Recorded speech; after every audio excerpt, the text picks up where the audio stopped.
So I actually look at generative art as an umbrella term, and this is, I think, a debate that not debate, but a conversation that I think needs to be had a lot more in just in all of our circles. Where generative art, I think, on the current vernacular for it is like code-based artwork, but actually, it's not really the case. It's really this idea of an autonomous system that one follows, and there's this element of chance that comes around like that. But me as an artist, kind of like relinquishing control on, I guess, the production of the artwork. And so with that sort of description, like you can look at Solo Wit as a generative artist in the sense that he creates a set of instructions, but it's another person is in charge of actually implementing it, and how they decide to implement it might be a little bit different.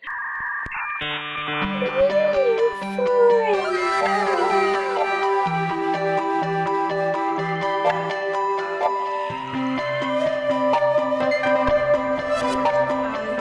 maybe related to platform about our financial system. Hi everyone, I'm excited to bring you another insightful episode of NEWFORUM with an inspiring woman at the intersection of art, technology, and finance. Please welcome Sofia Garcia, a highly regarded figure in the world of generative art. She's the founder of ARTXCODE, a leading generative art house, and has been recognized as one of Apollo Magazine's 40 Under 40 in art plus tech and business. Sofia's expertise spans across art history, web development, interaction design, and blockchain technology. And she brings a unique perspective at the intersection of art, finance, and technology after her tenure at JP Morgan. Additionally, Sofia served as the founding director of education at ARTCODE, a nonprofit organization inspiring young girls to explore art through coding, and currently sits on the board of directors. She also sits on the curation board of the leading generative art platform, ArtBlocks. I am so delighted to have Sofia join us today to hear your insights and experiences in the exciting realm of generative art. So welcome, Sofia. Oh my goodness, thank you so much for having me. It's a pleasure to be here. Amazing. So you have such a diverse background, a curator, advisor, community builder in the field of generative art, and the list goes on. So what initially sparked your interest in this particular art form, and how has your journey evolved over time?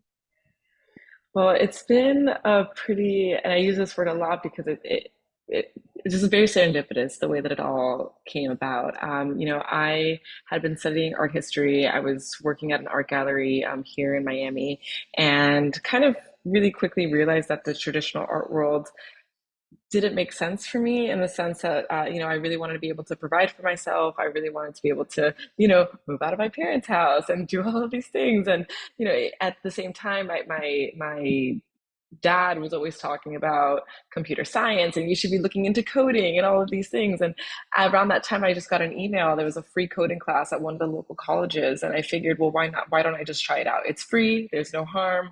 Let's check it out. And I did that. I went, I did my interview, I got into the class, and it really just kind of changed the way I thought about everything. I think beforehand I would take a look at the websites or just technology around us, and I didn't have I guess the framework of how all of this stuff works. So it kind of just existed. And once I actually started to learn the tenets of computer programming, I really started to appreciate the human aspect of code and technology and just the people that were really behind the scenes that made this all possible. And so, I became obsessed, and kind of with that like art historical lens, kind of looking at it from this macro lens of, wow, the computer hasn't even been around for 100 years. And that was like a big aha moment for me, and taking a look at the ways in which it's expanded. Just our creativity with the computers has expanded just like exponentially over the last few decades. And so I became obsessed, like deeply obsessed with the history of computer generated art, and did a lot of self-study on that side. And so I through all of this, a friend of mine that was in my coding class was like, well, why don't you check out processing? And for those that don't know what processing is, it's a computer programming language that was made by Casey Reas and Ben Fry, that was really it's supposed to make it easier for artists to make work with code. And so the way that the functions are made up, they have, kind of like these pre-made functions like circle or fill or stroke and things like this to kind of make it feel easier to make artwork with your code. And so I became obsessed with that. And I like every weekend I was finding myself online watching tutorials. Dan Schiffman is a professor at NYU, and he puts all of his tutorials on YouTube for free. And so I just became obsessed with all of that. And then I became obsessed with trying to find out who else was doing this.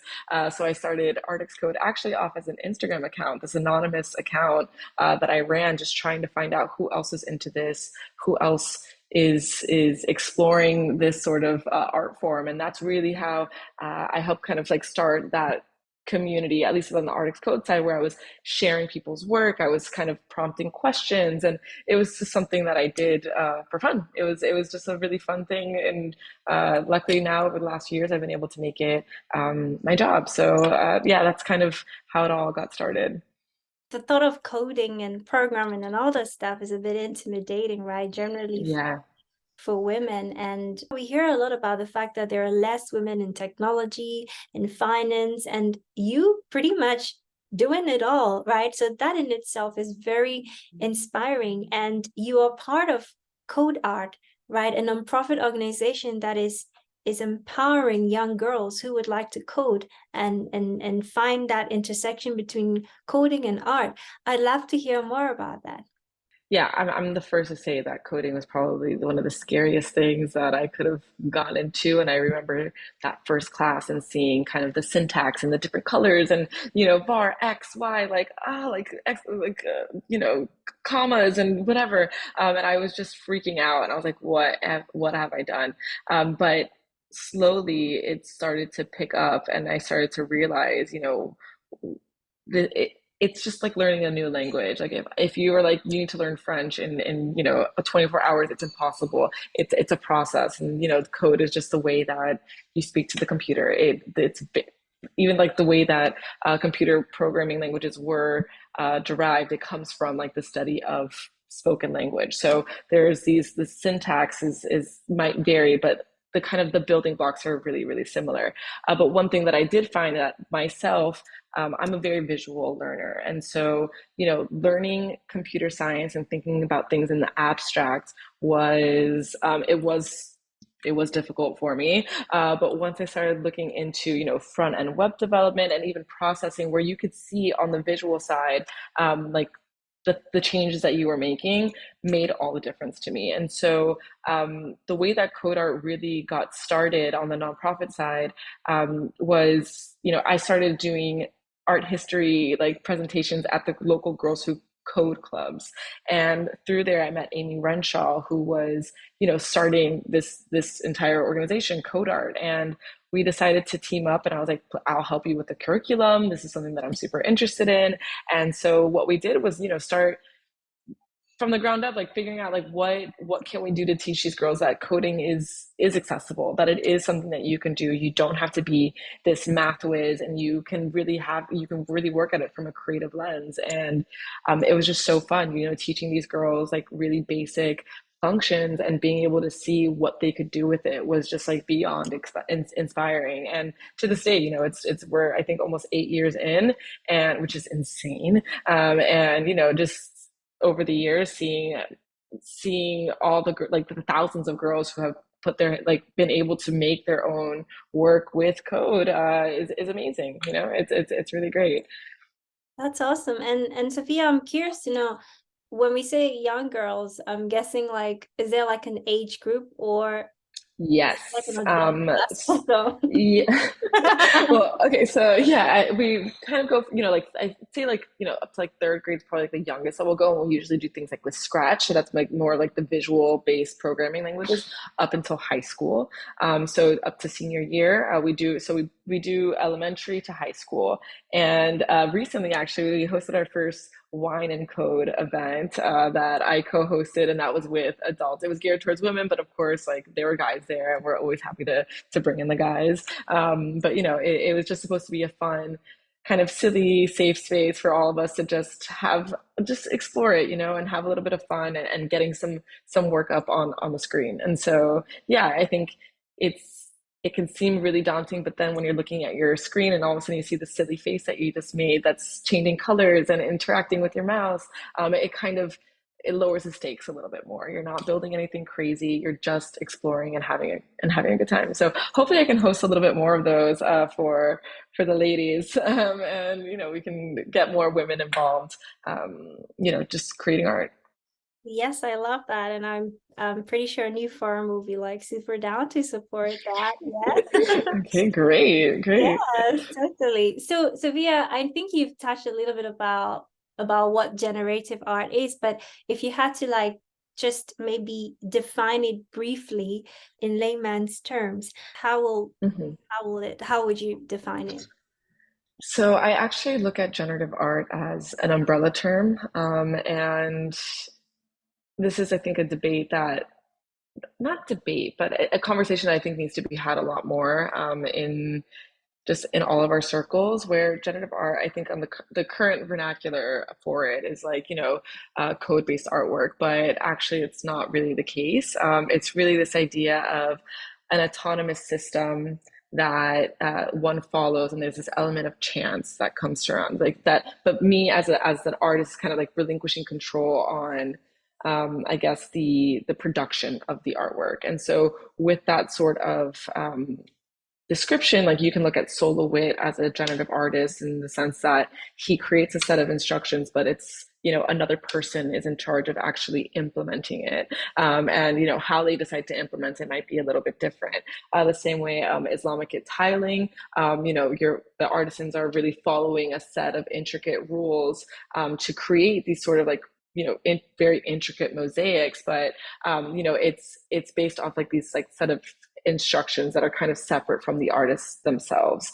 And so under that umbrella, we start to see algorithmic art, which came into play with the introduction of the computer, or the computational machine, I think is like the most important aspect here. So algorithmic art, or there's also this argument that it should just be called code-based art, but algorithmic art is more on this idea of an artist creating their own custom algorithm that the computer executes. And so it's onto the computer that to actually execute those instructions and build out a work of art from there. And then you have the AI and GAN work and things like this that all are kind of like under this umbrella of generative art and like algorithmic art and things like this. So hopefully that kind of makes a little bit more sense. But usually, okay, so when we're talking about generative art right now, it's usually denotes like, this kind of like computational based artwork. That's how it's currently used. I mean, I think I'm starting to push a little bit more for just being a little bit more descriptive in how we describe it. So I use algorithmic art and generative art a bit interchangeably. But yeah, there's more history on why generative art came to be used for it. But we don't have to go down that rabbit hole right now. No, totally. It's just for me, it's like always fascinating to see like the intersection of technology and art, right? And kind of exploring that. We talked a bit about you talked a bit about ARTXCODE, and then we spoke a bit Mhm, about Code Arts.org, the nonprofit, mhm, and then there's art blogs. So when you mhm, go on ARTXCODE Twitter mhm. account, you see the others. So what's the connection between all the three? So yeah, so Art Blocks has really become kind of like this beacon for our community in a way that they really brought it to the public. So it's run by Eric Calderon, also known as Snowfro is his artist name, and Jeff Davis is also one of the co-founders and also one of the artists on the platform. They are just a team that's near and dear to my heart. They've artists that I work with are hosted on their platform. I sit on their curation board, which means every time someone submits a work to their platform, I'll take a look at it, give my commentary. There was a brief moment in time for a few months that I kind of sat in in a temporary role where I also sat on the selection committee, which was really taking a look at all the works that were just submitted in general to see if they would or would not make it to the curation board for review. And through that, I was doing a lot of mentorships with the artists. And this was something I did beforehand, not paid, just, and I still do, honestly. But it's just one of these things that I was offering, kind of like officially with the company. So sitting down with artists, doing, kind of like critiques of their work and being able to kind of like go behind the scenes and help them, push them to really like strengthen the project in any way that it seemed necessary, or yeah, that was now Art Blocks is really just, we're all kind of like interconnected in a way, but they're a separate company. I'm just on their curation board at the moment, and just I'm just good friends with the team. I love that. I love that. I mean, I guess Web3 is all about pushing collaboration, and Absolutely. and those three kind of, it just almost feels like it's like one entity in a way because of the values you share. So Sophia, since 2018, ARTXCODE has been at the forefront of a contemporary generative art movement, and you've also continuously identified and nurtured talented artists. And now you've announced that you're now, I guess, an artist management and representation. Could you tell us more about that, and Yeah. where that's going? I'm super excited to hear about that, and then the projects and the artists you're working with now. Oh, absolutely. I mean, so one of the things that I've been seeing, over the last few years, especially just the rise of the generative art movement, was just the need artists had for help. I think it was something that I always did, for fun, for free. And it was just, artists would reach out to me, hey, I have this opportunity, what do you think about this?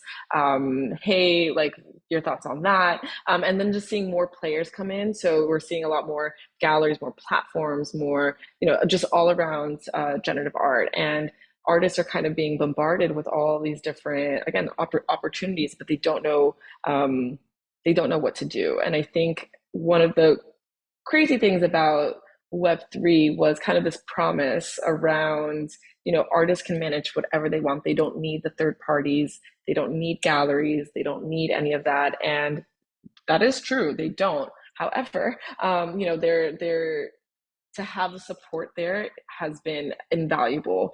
So what we do is kind of, we've started off with a really small roster. I have a really small team. There's about 3 of us, myself included.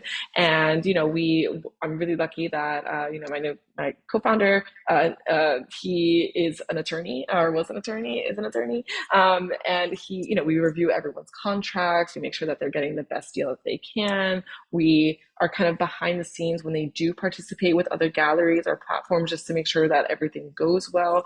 For us, it's really important to kind of, be very collaborative and open with the entire community of generative arts, and come from a place of, we just want to make sure that what's happening in our culture is being done well, and with, it's just being done well and with grace. And so, we're there to advocate for our artists. We're there to make sure that when their work is being exhibited, that it looks great. And then we also do our own curations. We do our own exhibitions, because that's just something that I personally just love to do. And so I can't not do that every now and then. We're not doing drops all the time, but when we do, it's something that I feel is important to reflect on. So there are times where I can see it in the future, organizing shows and things, and it might include artists that we represent, and it might include new artists. But for us, it's really just thinking about the community as a whole, being able to reflect on that, and being able to help the artists that we do represent the best way that we can. So it was really excited to kind of we started dabbling in it, I'd say about a year or so ago, with Exshells. Her name is Yard. And it's been quite the journey, kind of growing with her. And then we decided, why don't we actually start signing more artists? And we've grown this little tight roster of some superstars, and it's really exciting to see how they'll grow over the next over their careers. And we're excited to be by their side the entire time. Yeah, that's super exciting. It seems like it was a natural evolution of the Hmm. work you already started. And I mean, this idea, you touched about this idea that like in Web3, artists don't need that middleman, you know, in a way, but the more I speak to, I mean, creators, you realize that they really do, you know, and Yeah. in ways. And so it's really great that you offer that. And could we talk a bit about your upcoming announcements on print shop, plus new platforms? Yes. Yes. Okay, so one of the things that we found, when art blocks really kind of started kicking off, and I think this is a really funny sort of dilemma that we had, was when artists released very successful projects, collectors wanted prints. Collectors wanted prints of their work, and so it all started, I'd say, so when Dmitry Cherniak released Ringers, Dimitri and I have worked closely for many years, and he was like, "Hey, do you want to? Can you help like manage my prints?" And I was like, "Sure, why not? You know, like I've always been here to help you. We'll do it." I did not have a website really at the time for it, so we were doing everything by email. It was like, "Hey, send everything over. I'll verify your thing." And it was just one artist, and it was very chill. Then another artist popped up. Hey, can you help me? Yeah, sure. Then all of a sudden we have all these artists that we're helping out. We're doing everything by email, and it was just impossible to manage on, because it was pretty much just me. I was still working at JP Morgan. I was still trying to answer all these emails. I got an assistant to help out with all of this, and it was a lot of back and forth going on just to get one sale done. And so we kind of took a pause, and we've been rebuilding it from the ground up, with the developer and some one of the guys on my team has really been managing that. Very grateful for him and the developer. And so we're like in the Q&A stage right now. We're just about to get ready to launch kind of like new and improved print shops, so people can go in, connect their wallets, see the products that we support, because we work directly with artists so that we can really have like the official prints for them. And yeah, so it'll be really a nice kind of like user flow. You'll be able to come in, connect, see what artworks you have in your wallet that we support, place your order. All the artists have selected like the frames that they would want available for their works. And so yeah, it'll be a nice new and improved experience from the old way, which was email and not fun at all. Very Web 2 approach to a Web 3 problem. So no more of that. And so we're really excited to get that launched. And then now we're really working on being able to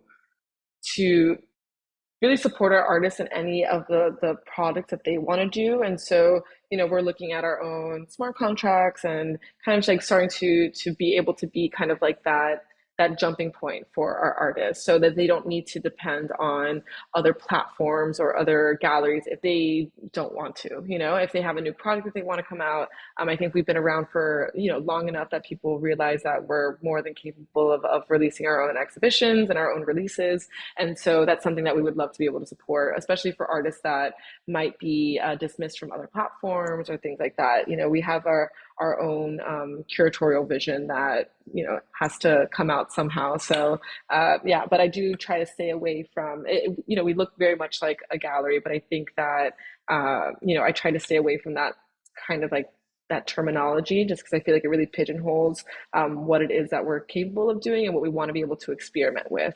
Because I think another key thing is just our openness to collaboration and understanding the openness of this ecosystem, that you can't possibly do it alone, and to be very insulated and closed off just isn't going to work. So we're really just trying to take a new approach onto all of this, and we're hoping that being able to support our artists and being able to be the ones to release their artwork on their behalf, or at least help on that instance, is going to be really important. Amazing. You're like the total package, because it sounded like you're covering every angle, making sure that the artist is covered, and that's awesome. And you talked a bit about curation, and I would love to know, because in Web3 we talk about accessibility, and it's for everyone, Mm-hmm. right?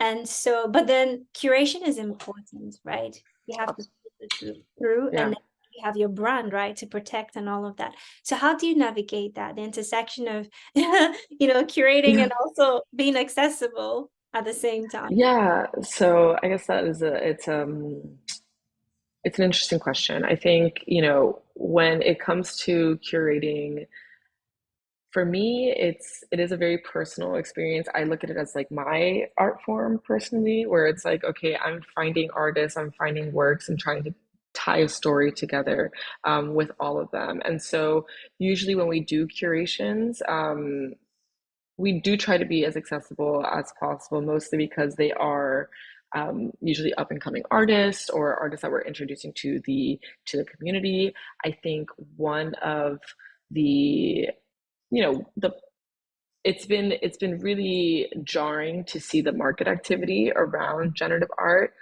I love seeing the artists that I've been with over the last few years sell for the numbers that they are selling. Of course, but I also can't help but, be concerned in terms of longevity of careers and making sure that there's a sustainable approach to pricing, um, while also balancing, the artist's need to eat. And so that's again another form of this like art of finding like telling wonderful stories with artists and their artwork while also finding like that right price point to get people there so that collectors can grow with their artists and vice versa, because I think I started this all started from me collecting this sort of work, but those were all being sold at accessible price points. So if I came into this space and I was unable to buy anything because everything was priced at $5,000, I wouldn't be here. You know what I mean? So it's finding that balance between all of it. I think you know, in terms of like curating and price points. It really is fascinating. Like we just saw the Grail sale happen at Sotheby's. There were records, like just like the numbers were astounding. But when you take a look at that and realize that, just 4 or 5 years ago, we were selling this work for a couple $100s, it's pretty crazy to see and think about, okay, well, what does the next 10 years look like? What does the next 20 years look like? 30 years? And so I really do keep that into account when I'm working with the artists, and some of them get really frustrated. Why isn't this, like it's the timing, there's so many different components at play around this. And, it's just, it's being able to kind of take a step back and look long term. I think that we are always trying to look ahead and trying to not be so caught up in this current moment and really look at everything from this like broad lens of like where we are in this history, where we are at this moment, and how can we move accordingly and make sure that we, again, like kind of this idea of like growing together and sustainably. Yeah, I'll stop talking now because I feel like I can just like keep going down this. This It, whole, it, it was a particular question. I mean, yeah, but it's really nice to hear your response to it. And yeah, thanks for getting into that. So you have an interest in ordinals. Can you tell yeah. us what that is? And yeah, Yes. go into that. Okay. So the ordinals. So this is something that, they're relatively new. I'd say about like 7 months. So I think so we have NFTs that were really introduced on the Ethereum blockchain. And they changed so much. They changed everything. And I think it's been really fun to see the way that NFTs have impacted our community. But this all started because of Bitcoin, and Bitcoin has kind of been the store of value for, that's what we look at this idea of digital, like, digital gold, right? The store of value. And a few months ago, someone realized that you could transcribe data or inscribe data onto these tokens. And, it's just something that I just find really interesting that by no means do I think it will replace the ecosystem that's on Ethereum, but I very much want to explore and see, what space is there to examine the culture that we have right now around digital art, especially on kind of like the OG blockchain like Bitcoin, where people kind of really look at it from this like purist state. I think there are pros and cons to this. One of the pros I'd say is like, and this is more on, again on the maybe like on the financial side. One of the pros I would say is that there are a lot of people that hold on to Bitcoin and they just have a lot of it and they don't really know what to do with it. Again, it's just supposed to be the store of value. If you want to look at it from that sort of like financial lens, this is a new way of kind of like redistributing this asset or like that investment and like and holding it into different assets just to diversify ever so slightly. That's like the non-pretty art talk way of talking about it, but it's still really fascinating. And then, on the other side of it, we experimentation is just part of our nature. You know what I mean? And I think that it's proof of work is this is where the other controversy comes in. Proof of work as a mechanism has its pros and cons as well. So this is where, people will say it is the most secure, it is the most decentralized, it is the purest form of blockchain around. The other argument around this is just, again, it's energy consumption. That debate has not gone anywhere. We saw it very heavily happen on the Ethereum side, but and I remember doing talks at universities and students being so upset with me. How dare you? The ecosystem, the environment, and it was one of those things that people really used.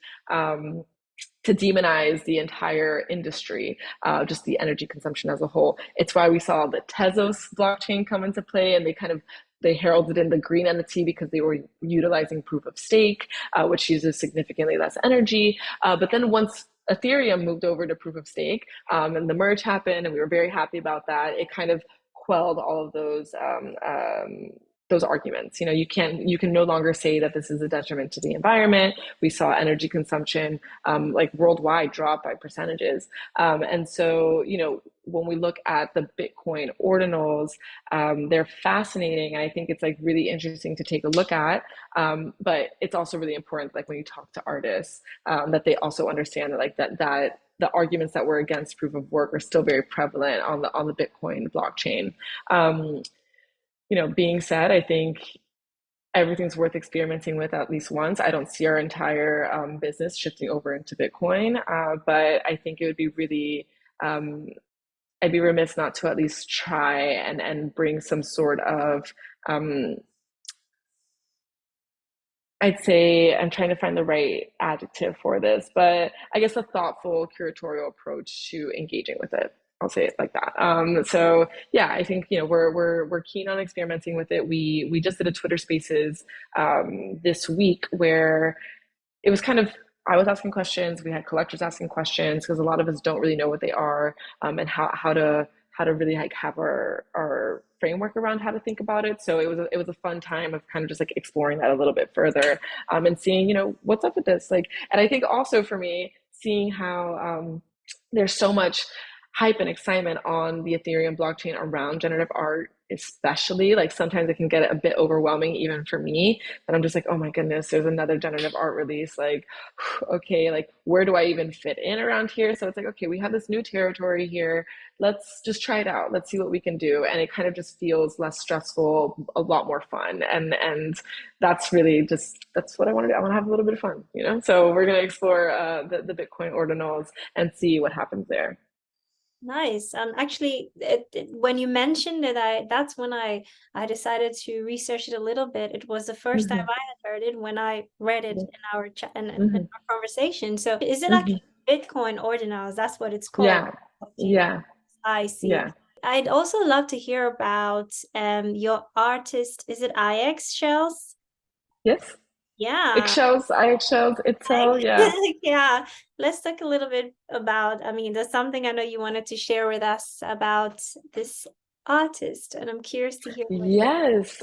So she was just recognized by Rhizome at the New Museum just last week, and we're so happy about that. It's a really big moment. She was honored next to Lillian Schwartz, who's one of the pioneers in computer generated art, and Raphael Rosendahl, who's also, just monumental. So to have her kind of position between these two powerhouses was, it was such an honor. And Rhizome's been around since 1996, really at the forefront of being stewards for the digital arts. And so it was a really special moment to have her there. And we're just so proud of her. She's broken so many records. And this is just another one to kind of like add to her mantle of awards. So I'm so proud of her. And thanks for giving me the opportunity to highlight that.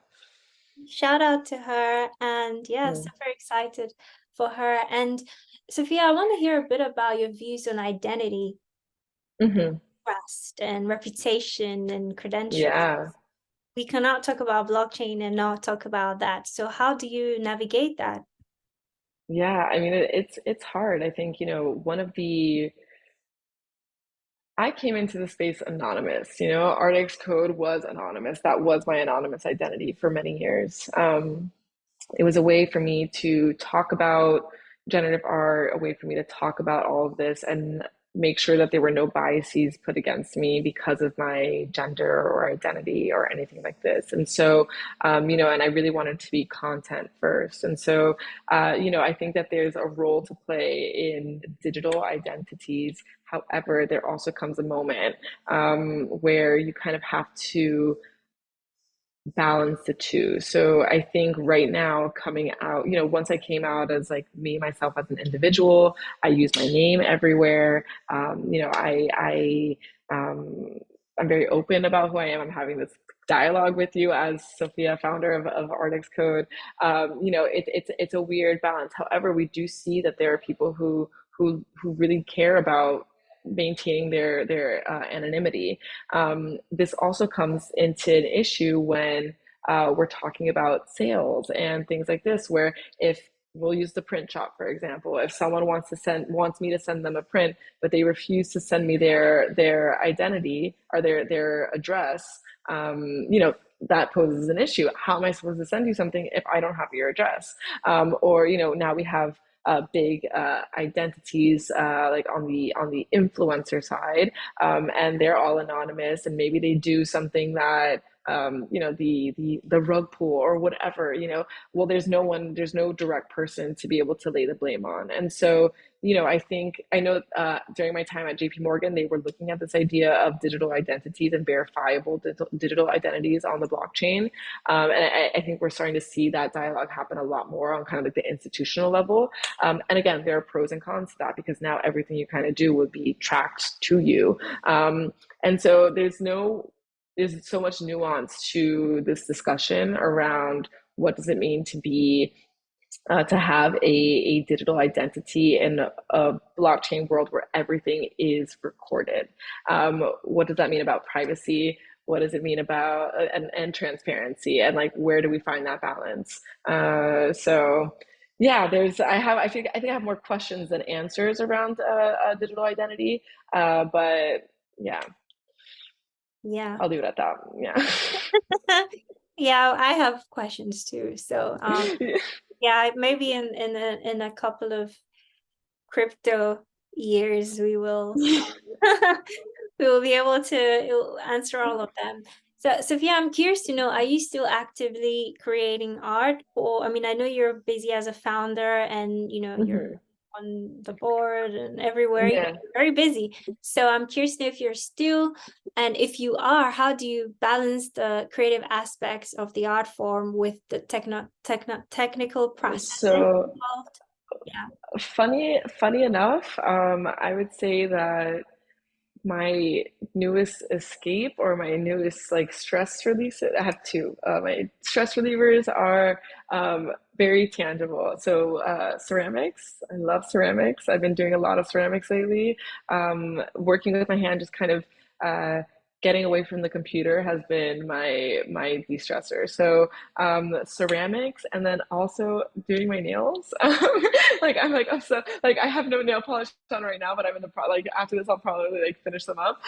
But I love doing my nails. I love love love love love. I used to like it was since I think it's like since like 2018 I started doing like the Japanese like hard gel. I was doing designs and the price catches up to you though after some time, and I was like, you know what, I'm gonna learn how to do this. And I kid you not, I spend like 6 hours like every Sunday pretty much like doing my nails. I'm hoping that that time will go down a little bit, and it will maybe take me 2 hours instead of six. But it's just something that it is just like the ultimate stress reliever. I love doing my nails and I love ceramics, so those are like my two, I guess, like outside of this, that I just that's what I do. I love it. I love it. Unfortunately, I have this thing of biting my nails. I don't know if I have to say. Oh, I'm gonna edit that I out. mean that's how I became obsessed with this, because I used to. I used to be very, that is my nervous tick, and it still is to this day. I'm always like playing with my hands. I'm always, and so yeah, being able to kind of like put this like, I don't know, the Japanese gel. You have to take a look at it. It's just so much fun. Need It's to, so much fun. yeah, I Yeah, need to come hang with you in one of those yeah. I'll days. do your nails. I'll do your Yes, I nails. love that. But 6 hours later, but I'll do them. no, I love it, but definitely I think that's you found your thing, right? And I think that's what matters in the end. What is, your mental health and how you're balancing all of this, especially because you have to be in front of the computer for the most part. So I think that's Mhm. really good. And also I'd love to hear if you have any like memorable projects or collaboration that you've been a part of, and which is like at the intersection of art, finance, technology, that resulted in a truly innovative and transformative experience that you would Oh like. wow. That's a really good question. I mean, I think just looking back on all of our projects and all of our exhibitions, I can always look back with like a big smile on my face. I think, since the very beginning, we've been showcasing both algorithmic and AI generated artwork. I think people talk about AI work now very often as if it's something that popped up, just yesterday. But I'm really happy to kind of look back and see the curations that we've done on AI generated work over the last few years. I'd have to say the exhibition that we did in 2021, the digital, was probably one of the most personally inspirational exhibitions that I've ever curated. It was also very ambitious. I had to raise so much money. I left my job at JP Morgan to put this show on, and so it was one of those moments that I think was a game changer, not only for myself as like a curator and a collector and just patron of the space, but I think for the community to really come together and see digital art displayed with respect, was really important, and it's opened up a lot of doors for me personally ever since then. I've been writing, been asked to write more on this sort of thing. I've been asked to speak more on digital art curation and exhibition design, and so that was a really big moment. But I think also right now we have an upcoming project that I'm really excited about. Working with one of my idols, Vera Molnar. And so Vera Molnar is 99 years old. She is considered to be, one of, if not the first woman to ever really make art with the computer. And so we worked with Sotheby's on this. Sotheby's is, starting their new generative art platform. Again, this is kind of where, for me, it's really important to be behind the scenes when people are engaging with generative art, just to make sure that the nuances of this movement are kind of like taken into account. Their team is amazing. They were really really open they've been open to really all of the suggestions. And so Martin Grasser on our team has worked with Vera Molnar to kind of like think through her algorithm that she presented and really like bring it to life. And so this has been like a really amazing moment. I'm going to be speaking on a panel in New York next week. Martin and some team members of mine are going to be in Paris talking about it. And so this is one that I think I'm hoping, hopefully this ages well and it goes down in the books as like a really wonderful, just a really wonderful moment in this time, because I think working with someone who has spent the last few decades, really, like, just like 4 decades, 5 decades. I haven't even, she's been making work since the 60s, has seen her work dismissed for so many years, and people just did not understand it. And now, thanks to like the proliferation of NFTs and digital art as kind of like a respected art form that can be collected, she's seen her life change, and people actually, and she's getting her flowers at this age, and it's just really beautiful to see. So that's a project that I'm really excited about, and that it's been an honor just to be involved with. That's yeah, that's something to be excited about. She's like the OG role model. Oh yes. I mean, when I first started giving presentations at like even like at Girls Who Code back in like 2015, I would always make sure to bring out pictures of Vera and be like, look, there have been girls doing this since the Yes. beginning. Like we've been here, we've been making art, we've been working with code. So her influence cannot be um it just, yeah, there's no denying what she's done for so many of us, and again, it's why that sort of like representation matters, and I think it's a big part of how I work, and making sure that that representation is there. I don't always talk about it. It's not something that's in plain sight, but I think that it's something that I'm really always pushing towards. Yes, I love that. And what advice do you have for aspiring generative artists looking to find your unique voice within this medium? Oh, just keep going. That's the only way. It's just keep moving. You learn, you make mistakes, you mess up, you might, but it just you got to keep going. That is the only way. I think if I didn't, if I remember taking like even going back to like my coding classes and being there the first week and being like, oh my God, like what am I doing here? But you just got to keep going, and then after a while, it all starts to stick. It all comes together. You start to really realize your voice, and it's not going to happen overnight.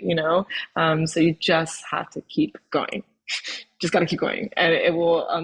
Your story will flow from there. Love it. And so is there anything you would like to share today that I perhaps didn't ask you? And also it would be awesome to hear like what keeps you going in this space, what's inspiring, what keeps you inspired, motivated. Yeah, I mean, what keeps me motivated is that I just feel like I have to do it.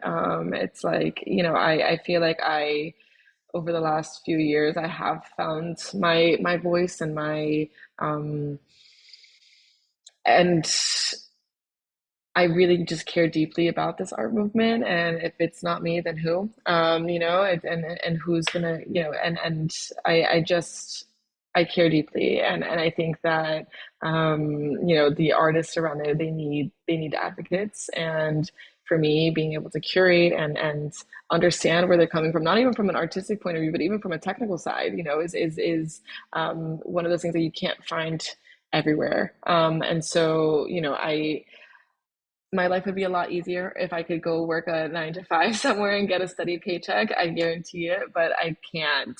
It's just there's no other option for me.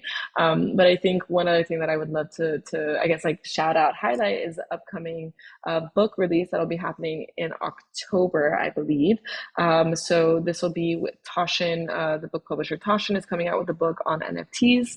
I was very happy to be asked to write the chapter on generative art, on algorithmic art, where I do kind of pose the question that we spoke about earlier today around generative art versus algorithmic art. I am excited to see what debate might come from there. I've spoken to a few artists who've have brought up some really great counterpoints, so I'm excited to kind of see how those thought processes evolve over the next few years. But I think that the essay is really awesome and really paints a picture and helps contextualize like how we got here. So yeah. Fantastic. We will be following you, and yeah, looking forward to all these projects that you kind of give us like a little sneak peek. So we will be Mhm. following to see how it goes. And also, where can we find you if anyone would love to follow you on your social platforms? Oh yes. So we'll start with the professional ones first. ARTXCODE. So artxcode.io on Instagram.